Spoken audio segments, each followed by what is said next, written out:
Hello, Real Nerds listeners. We have some exciting interviews lined up from Denver Comic-Con 2014.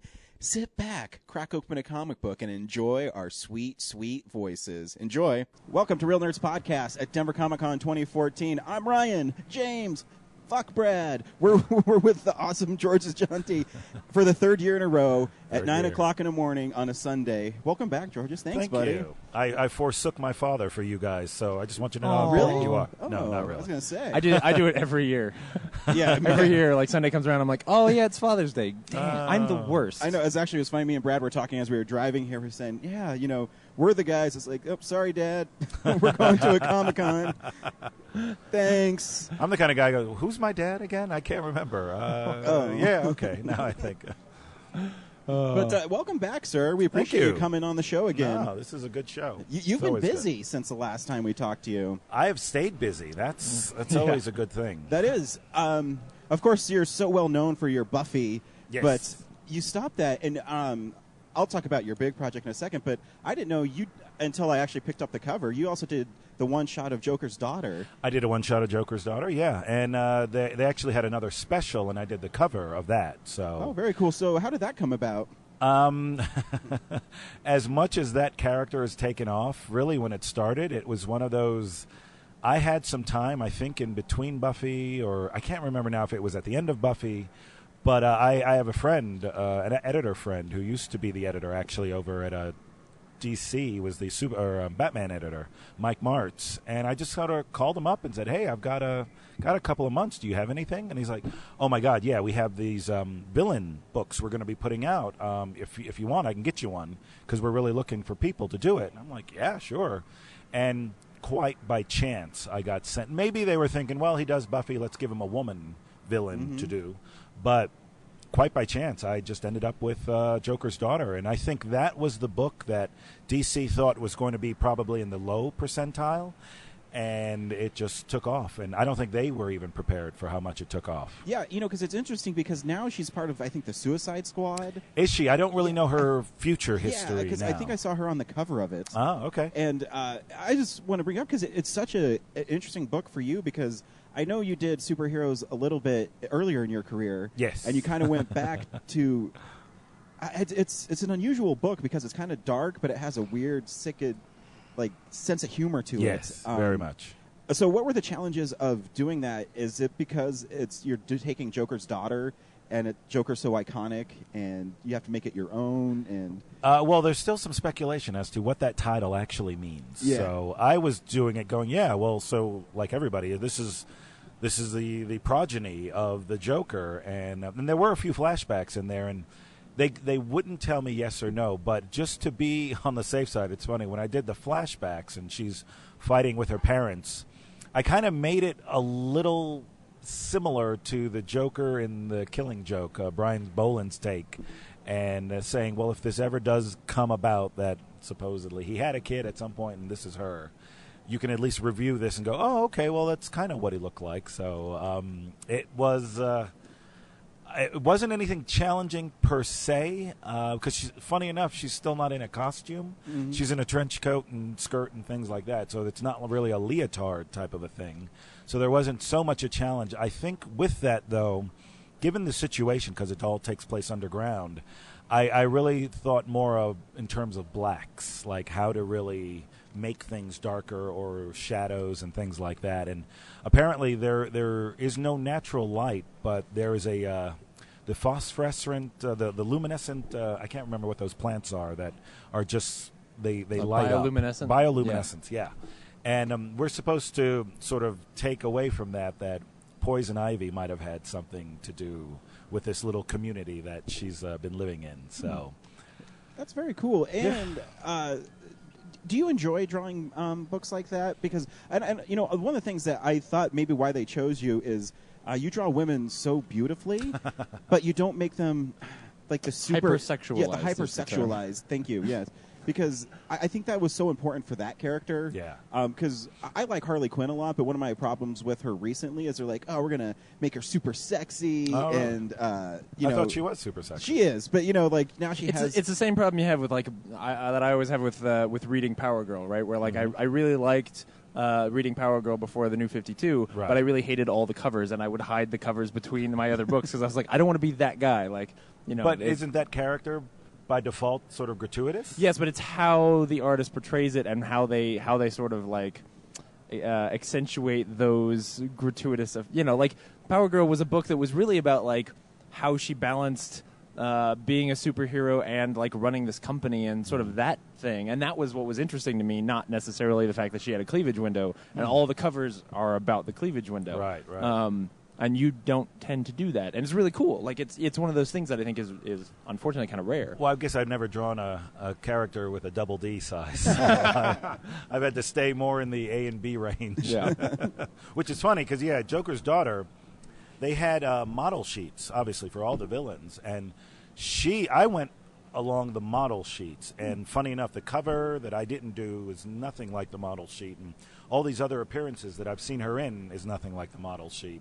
But she is emaciated. And I drew her very skinny intentionally because that's what the model sheets were. And I thought that's what everybody was going to go from. But you're right. I've seen quite a few images of this girl who, is scarred and very unkempt, pretty much. Yeah. Being very sexy, in a weird way, that does seem like I don't know. It's like putting a corpse in a bikini or something. It's like you don't really want to get to that point with it. It just feels like there is some, ill-defined force that sort of pushes things in the industry in that direction. Well, they're even called when fanboys. Well, okay, all right, then you can define it, sure. And it's just sort of, it can be frustrating sometimes because a book will come along where, and it's what was always so great about Buffy that you avoided that to. Well, I had it from on high. Right. Joss, the early conversations we did have about Buffy, because again, I knew nothing about Buffy, and I really wanted to get his take on it because. He's like, no, you do what you do. And I'm like, honestly, I'm not as familiar. I would love to do what you love about Buffy and accentuate that. And he's like, well, yeah, she's not a superhero in the sense that she doesn't have cleavage or double Ds or anything like that. Draw her as plain a woman as you can. Obviously, she's beautiful in her own way and what she does, but she is in no way a sexist or a very, misogynistic-looking girl drawn by men. Right.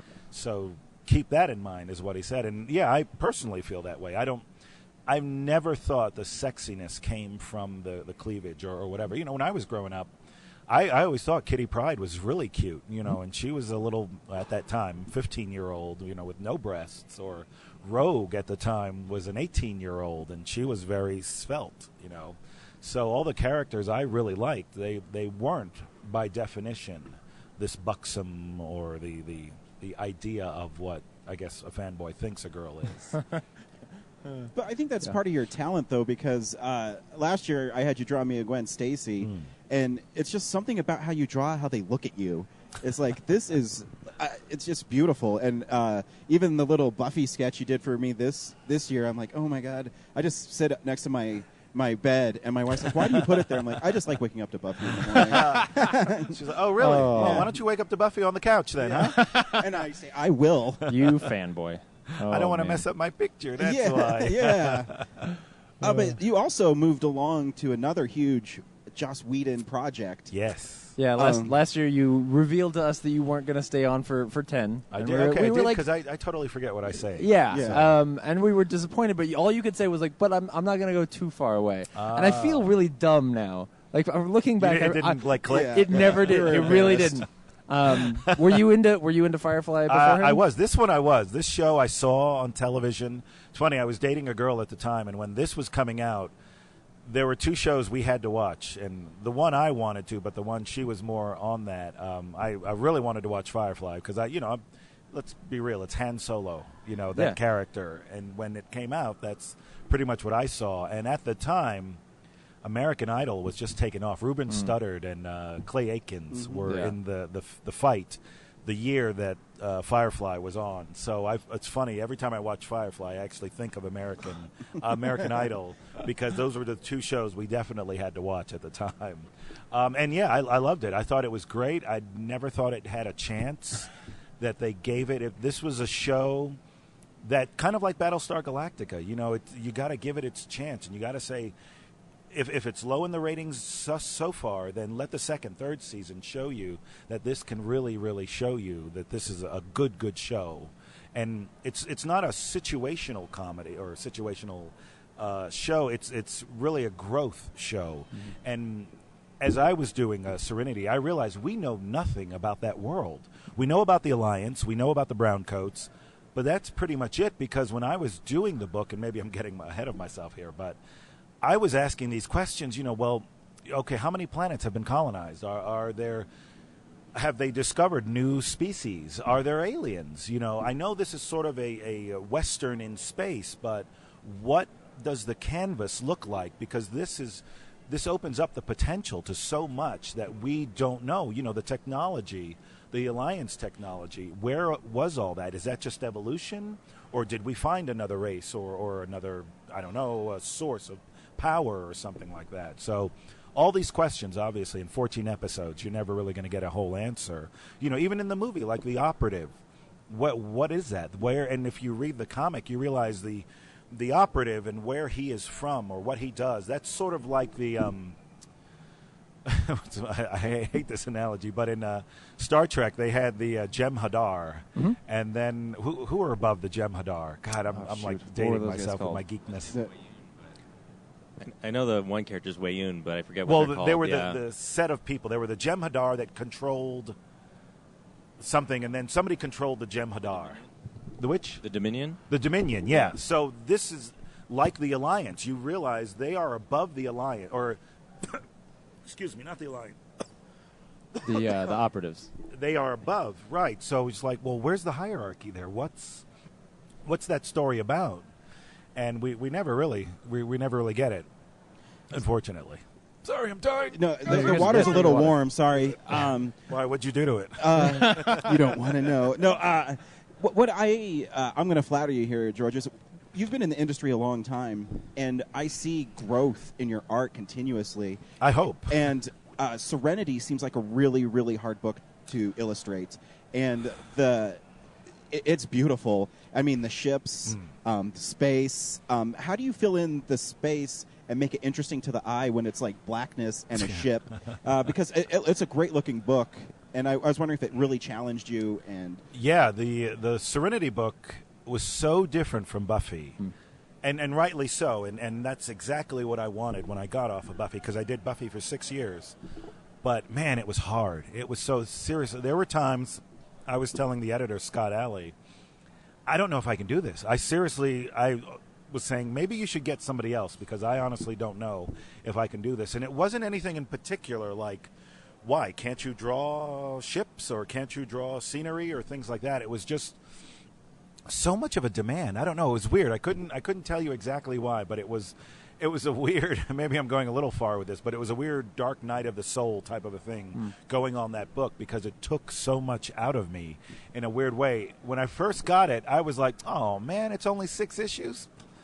Oh, everybody's going to be like, oh, well, why couldn't it be longer? And then I'm halfway through, I'm like, thank God this is only 6 issues. I don't think I could do anymore.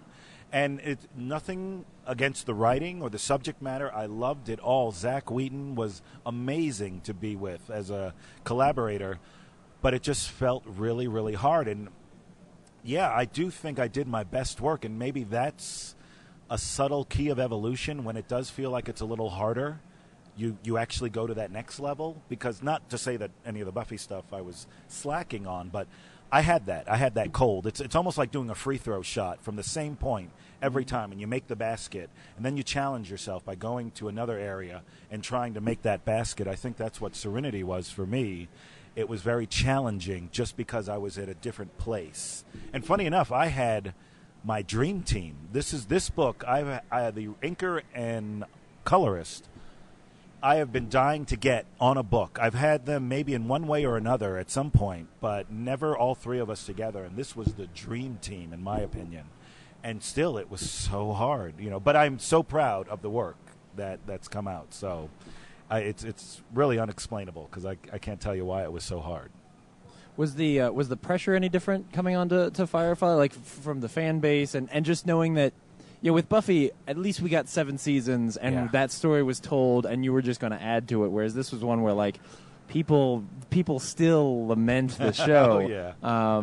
Did that change the way that you or add to the pressure for creating that book? The beauty of comics, and as I'm sure as you guys know, you do it months in advance. Mm-hmm. So while you may know somebody's doing something, you never really see much. You never really know further than maybe a few preview pages or things like that. And I do remember they had me do that one page as a preview, so I had to get that done ahead of time. But essentially, no, I didn't really have any feedback because it was all done by the time it came out. And what I'm hearing now is that people love it. And I'm sure, I would never say everything's 100%. I'm sure there are people who hate it or hate my work or hate the way it's written or whatever.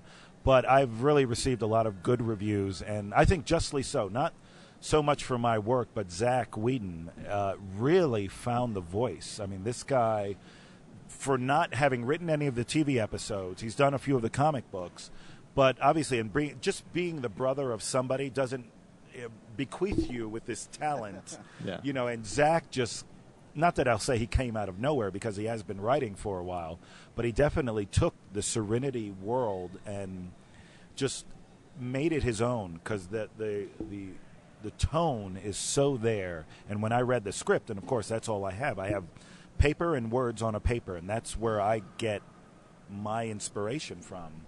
His stuff was so good. So it was difficult and not necessarily critical because nobody had seen it yet, but I knew it was going to be good at the very least because the scripts were good.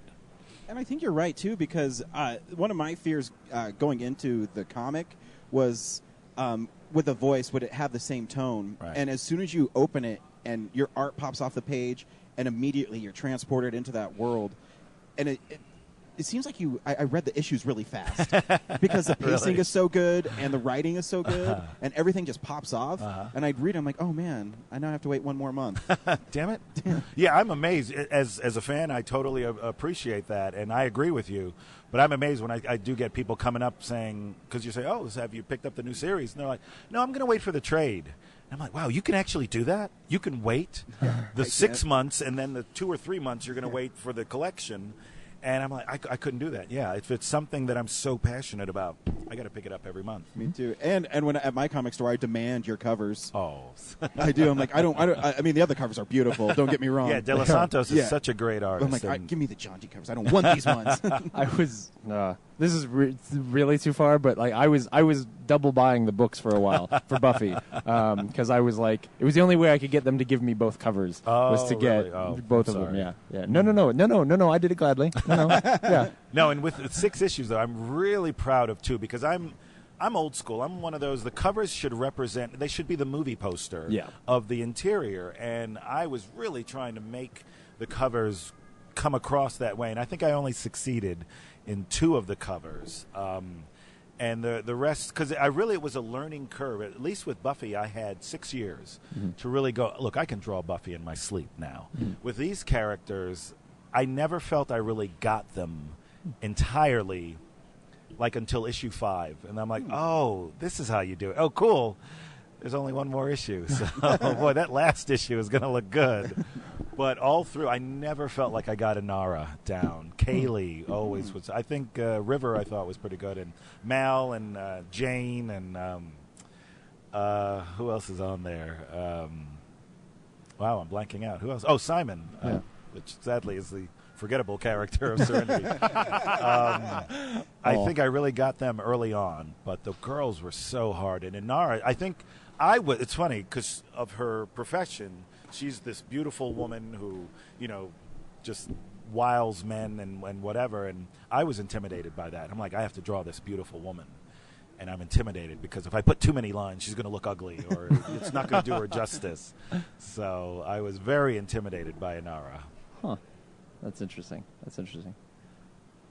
So, all right, well, thank you for coming. I appreciate it. I always just don't want to step on people's questions because I feel like sometimes I just keep on asking questions. Like, I don't care about these guys. No, I just got surprised by that. I wasn't expecting an R to be that difficult. But that makes a lot of sense. Yeah. Well, and interestingly enough, her character is the only character that really changes physically in the series because I don't want to spoil anything. And, well, at this point, issue 5 is already out. So if you haven't picked it up, that's your fault. Yeah. She's no longer a companion. Her profession that she was in is no longer part of who she is anymore. She doesn't even live on her shuttle anymore. So her clothing has changed. Her mindset has changed. And she's really the only character that has actually changed that much. I mean, maybe aside from Zoe, because she had a baby, but the baby's still early, and I don't think her mindset has changed all that much, if at all. But Inara definitely is sort of a different character coming to her. So when you draw, how do you make things...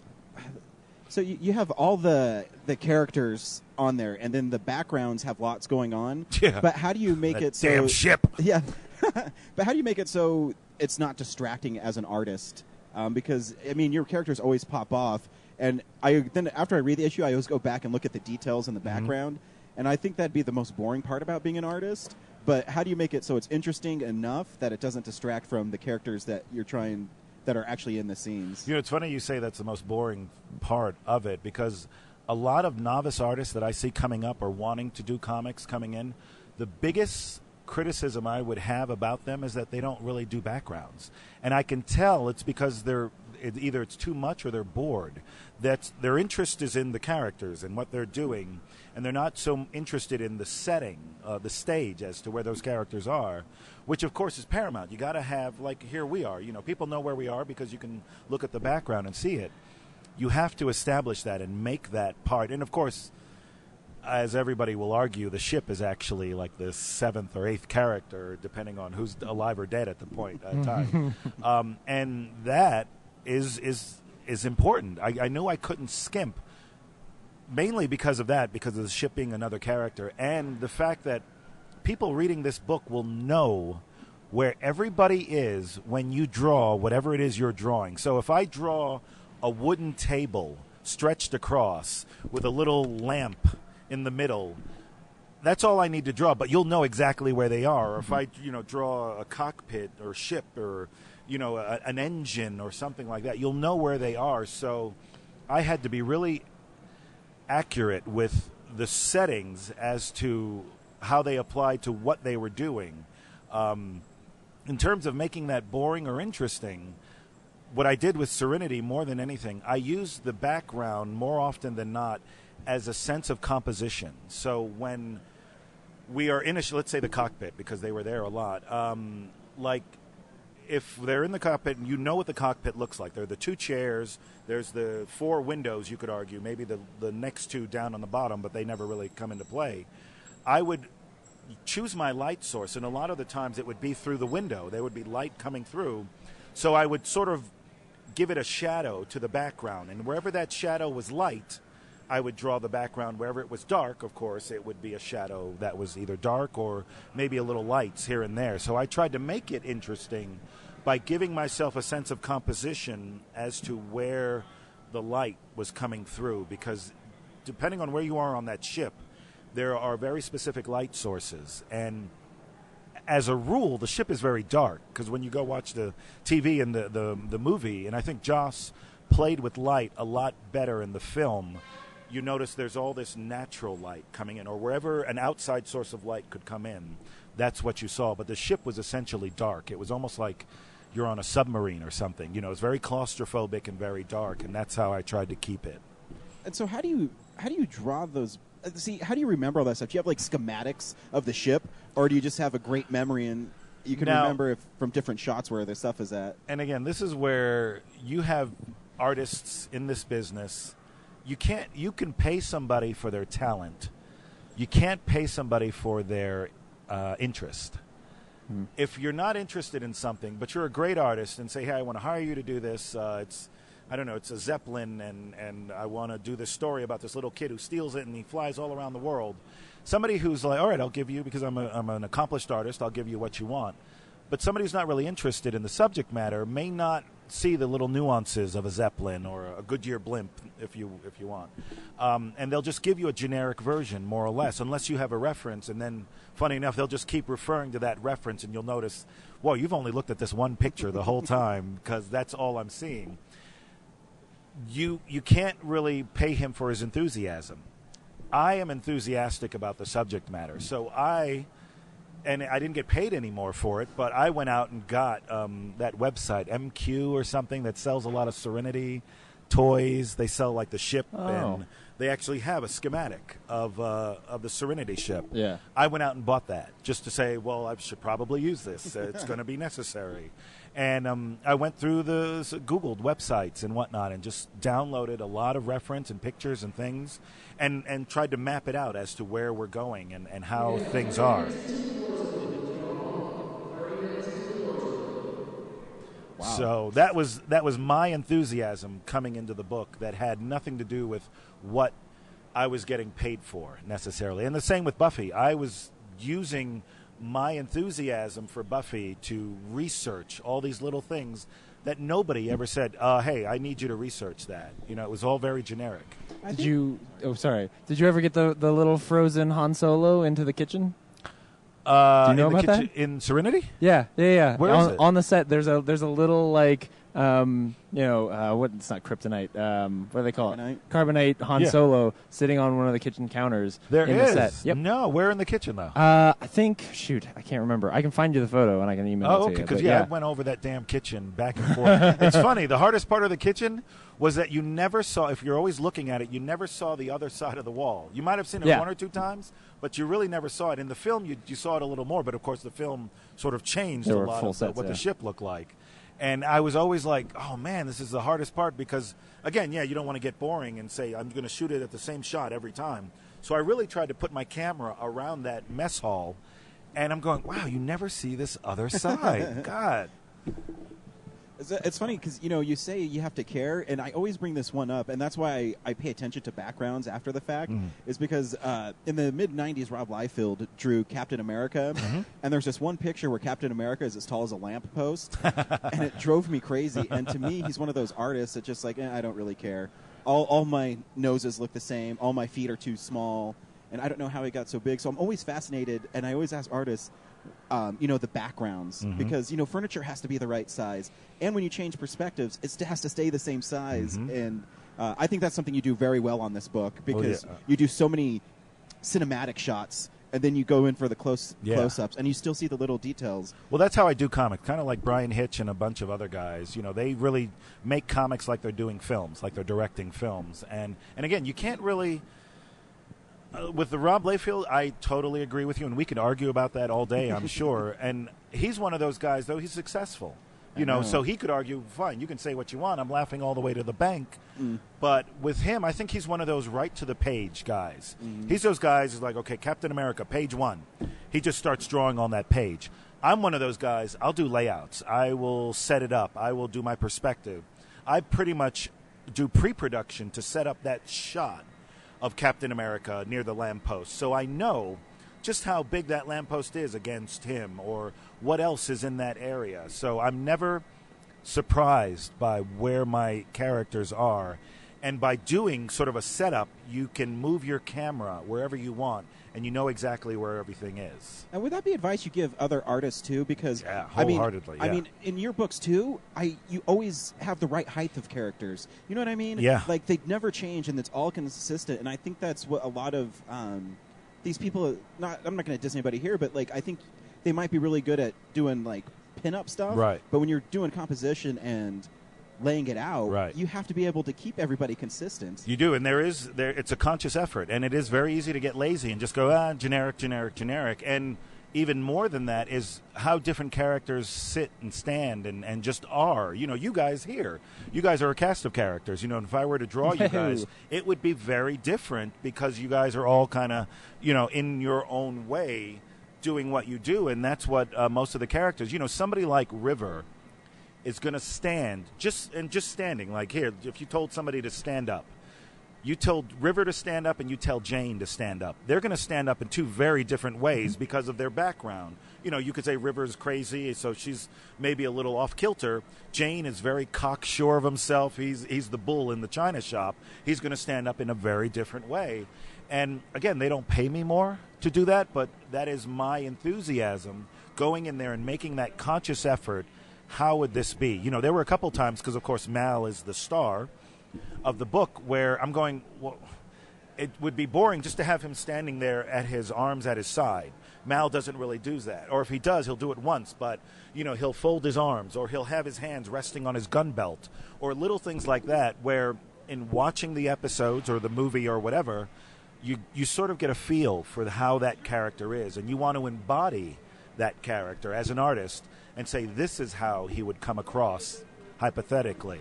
And I think it shows on the finished page, but it's something that really is, more often than not, I want to say, the artist's responsibility.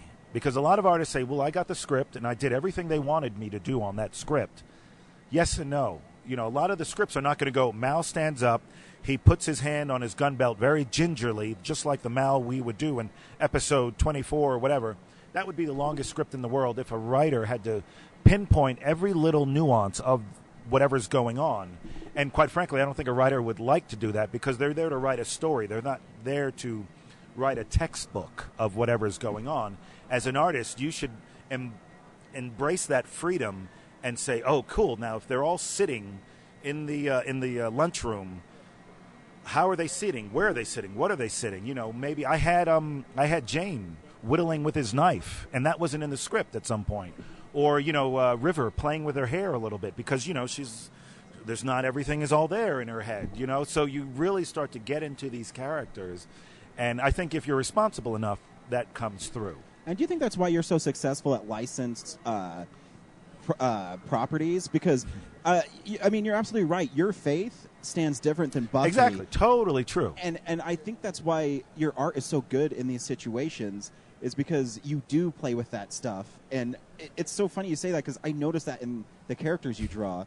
And do you think that's why you're successful at the weed and stuff and things like that? No, I've ascended as far as I have because of the great and powerful Joss. So I owe all credit to Joss. And I guess in a weird way, he would probably say the same thing. He's like, well, that's why I want you, because you make Faith stand differently than Buffy. That you can tell the difference. You may not have done the face dead on, but from far away, I can actually tell who's who, even though I can't see the features on their faces.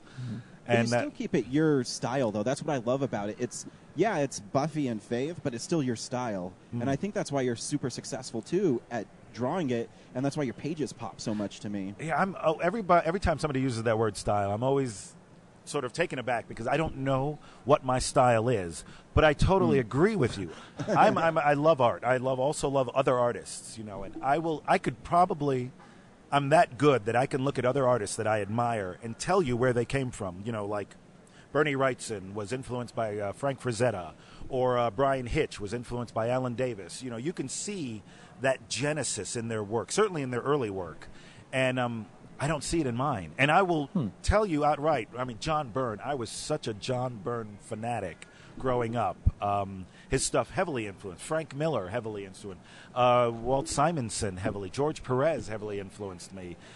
I can't see any of their work in my in what I do. That's because you're such an iconic artist. Yeah, no, I'm so unique. There is no comparison. So much smoke. Yeah, so not how the case. are you able to put out a book monthly, and because you have so much going on, and then someone like a Brian Hitch struggles with it, and your way you do it is so meticulous. How are you able to put that out? How many hours a day do you draw? Well, one very simple reason. Well, Hitch is a lot better than me. So he goes. That's debatable. Whatever he does, he goes off and he does it, and it's amazing. No, he's a great artist. I'm just curious. I mean, I understand, and at the end of the day, and this is where you get the difference between commerce and art. At the end of the day, and I hate to say this because I embrace the creativity, but at the end of the day, the editor, the person who's in charge of you, who gives you jobs, He would rather it get done than it be good. If push comes to shove, that's what he would favor because, of course, he has to print this thing. He doesn't want there to be 22 pages of blank space every month. So they want it to be good, and you as an artist want it to be good. But I understand that this also has to come out. So there is only a certain amount of time I can put in something, in a page or whatever. You try to space that out. In Serenity, I had a couple of double-page spreads, which I knew were going to take more time. So I tried to find that time in other pages that I could maybe allocate to this double page that wouldn't be so much on a single page. And when you do your pre-production, as an artist, I lay out everything. It's like doing a movie. You know, you lay out everything. You sort of see where you're going to film. I even do some of the pages that are all in the same scene but are on different pages. I'll do them all at once because I have all the reference. You know, if something is happening in the cockpit on issue 1 through 3, pages 9 through 10, and maybe 20 through 22, I'll do all those pages together because I've got all of the reference right then and there, just as a movie. You know, we've got this set. Let's film all of the sequences we have. And I will do that to hopefully save time so I don't have to go back and get that reference again. Or, wait a minute, what did that ship look like? Or where did that, all of that stuff. So in my pre-production, I try to make it as easy as possible to give me as much time as possible to do the drawing as best I can.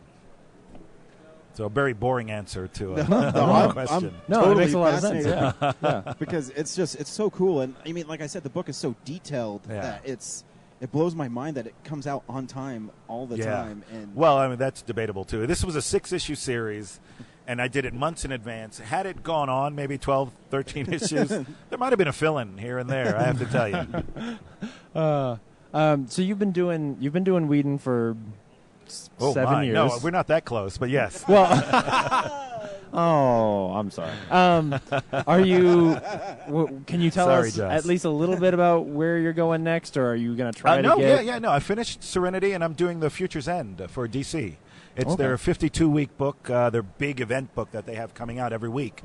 And I'm with about 5 or 6 other artists and about 4 writers. And it's basically one of those situations, since it comes out every week, whenever you're finished with your book, you let the editor know, and they send you the next script, whatever that line may be. So my first issue is issue 11, and my next issue will be issue 18. So I'll be jumping around, but it won't necessarily be each consecutive or every 5 issues I will jump in. So, and are these all self-contained stories? And well, no, the Future's End is a huge story being told that encompasses all of the DCU and, to my knowledge, all of their characters at some point. It's their really sort of like the Crisis was when that came out a few years ago. But this is their really big event book, and just a little bit that I've done, I can say, this stuff, they're killing people, and they're bringing in characters who probably weren't around in the New 52. So it is definitely something you want to look at. If you were curious about, or even if you had serious criticisms about the New 52, this book is, I think, going to open your eyes a little bit. How different is it inside of the industry to go from working at Dark Horse and doing the books like you've been doing to then going to, DC and hitting books like that where it's every 7 books? I think, again, it's also like films. A lot of directors will work for Fox or Paramount or, Universal Studios.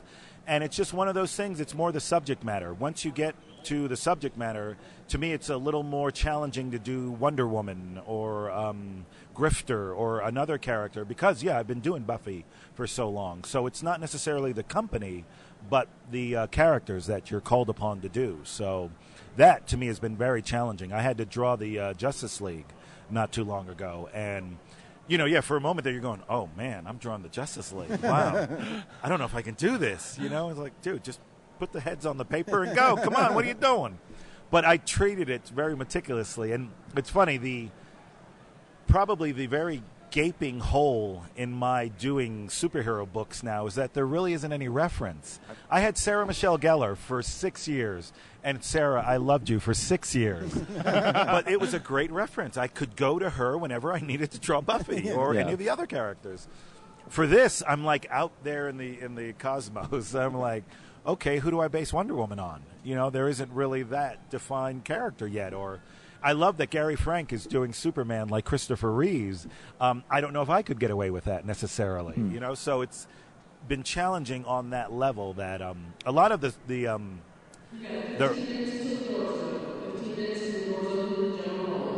a lot of the reference sheets that I get for Future's End, I can see where some of the guys who did the references based them on actors. So I sort of try to follow that actor. I know one character looks like he was based on Usher.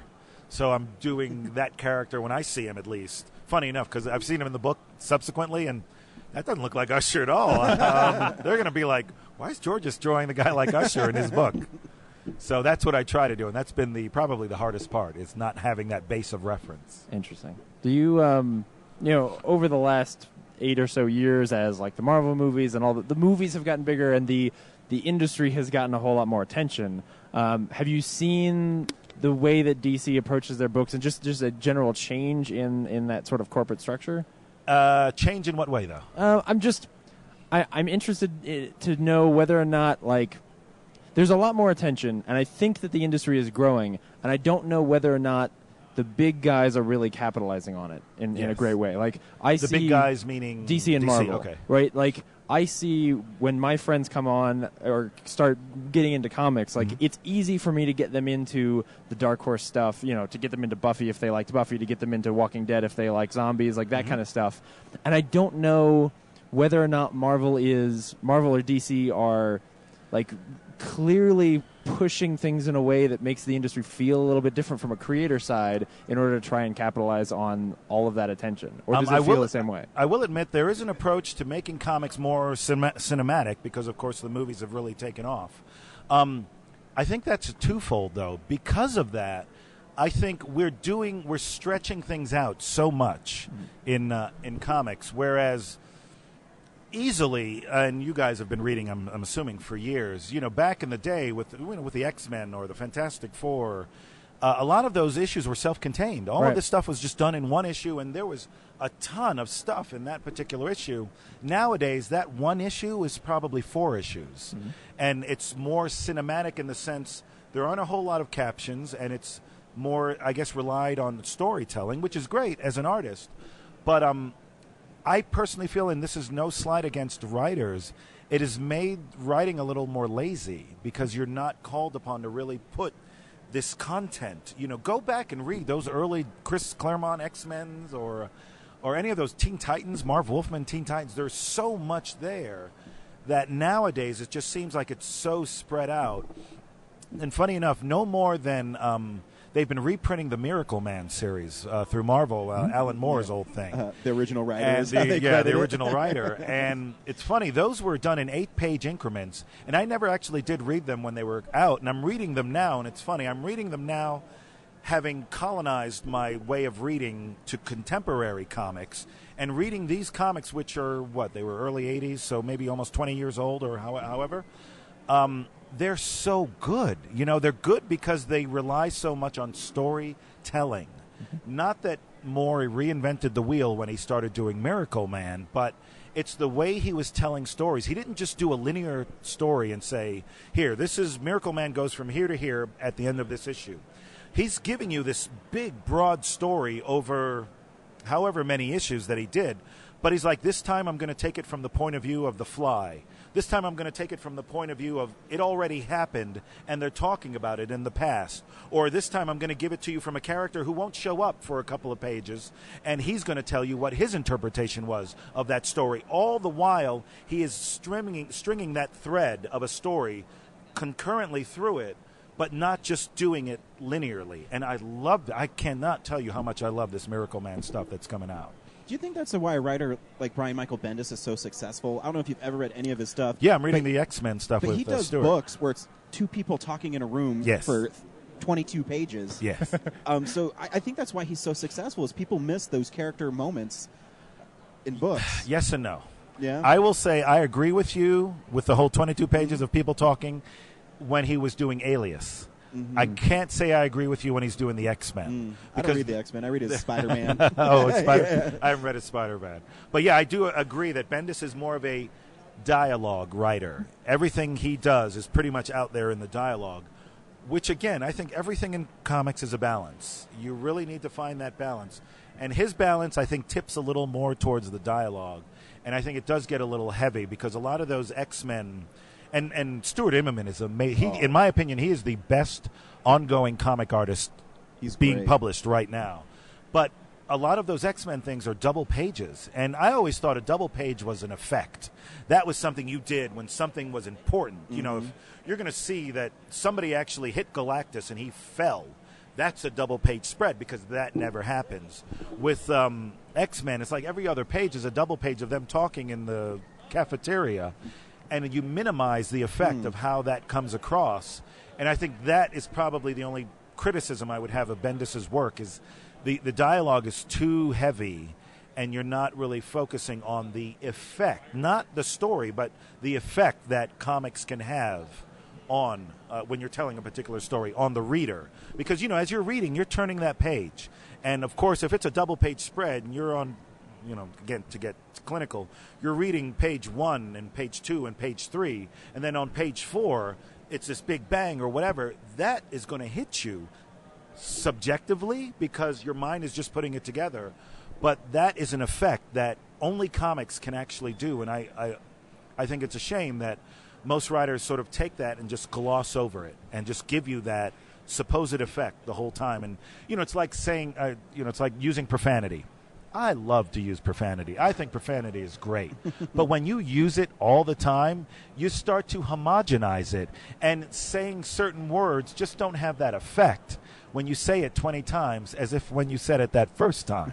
And I think that's very much the same as comics in the way they are structured. You're so funny. You're so right.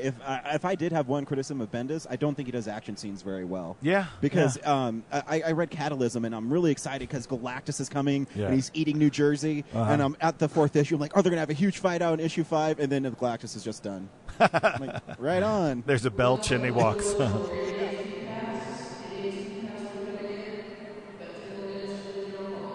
can't even tell what she's saying. Okay, what? She said 10 more minutes. Okay. That's what I heard. So, is it exciting to work on superheroes now? Because you did, well, I guess Buffy's a superhero, but now without you a have, costume. like, Without a costume, yeah. Now you have like real big superheroes, and is it a surreal moment to draw? Did you draw Batman and things like that? I haven't drawn Batman yet. I did do Batman Beyond, though. But I feel it's like in that case, I like to answer the actors that I know when asked, do you have a favorite part that you ever played? And most of them will say, well, I'm an actor. I love to act. If you want me to act like I'm tall, I'll do that. If you want me to act like I'm small, I can do that. And with art, I just love to draw. So I love the fact that I was drawing Buffy for as long as I did. And now I love that I'm drawing superheroes because it's such a shift and a change. And I loved Serenity because, I didn't think I was any good at space and ships and all that stuff. And I can walk away from that book going, hey, I'm really proud of what I did. I don't know if it's my forte, but I really enjoyed the stuff that I did do with it. That's so cool. So we can see you in Future's End. Future's End. Where else can we? Do you have anything else coming up, like on the side, or is Future's End just so busy right now? I am in talks at DC to do some future projects, so we'll see about that. And I don't think I can ever, in my heart, leave Buffy behind too much. I hope you don't. And thankfully, the editors, Scott Alley and Freddie Linz, they really are nice people, and they love what I do. So they are constantly asking, so, when do you think you want to come back? When do you think it'll be the something? And not necessarily for an ongoing, but for something special. And I'm like that. And my response is, as soon as Joss comes back, I'm right there with you. You let me know, and I'll draw that book that he just wrote. Yeah, I'm sure they'll be, because they always, the nice thing about Buffy is that they also always did like those little offshoots, like they did the 4-issue Willow series and stuff like that. Which one? Made it the Willow series. Oh, right, 4-issue thing. There'll be some room for you. I'm just saying. They've got a great. James Marsters is writing a Spike story, and Nicholas Brendan right now is on Buffy, writing his version of Xander doing what he does. So they definitely have the enthusiasm, and it's still there. Anybody thinks, oh, well, now that Joss left and now that Georges left, there's no reason to read Buffy anymore.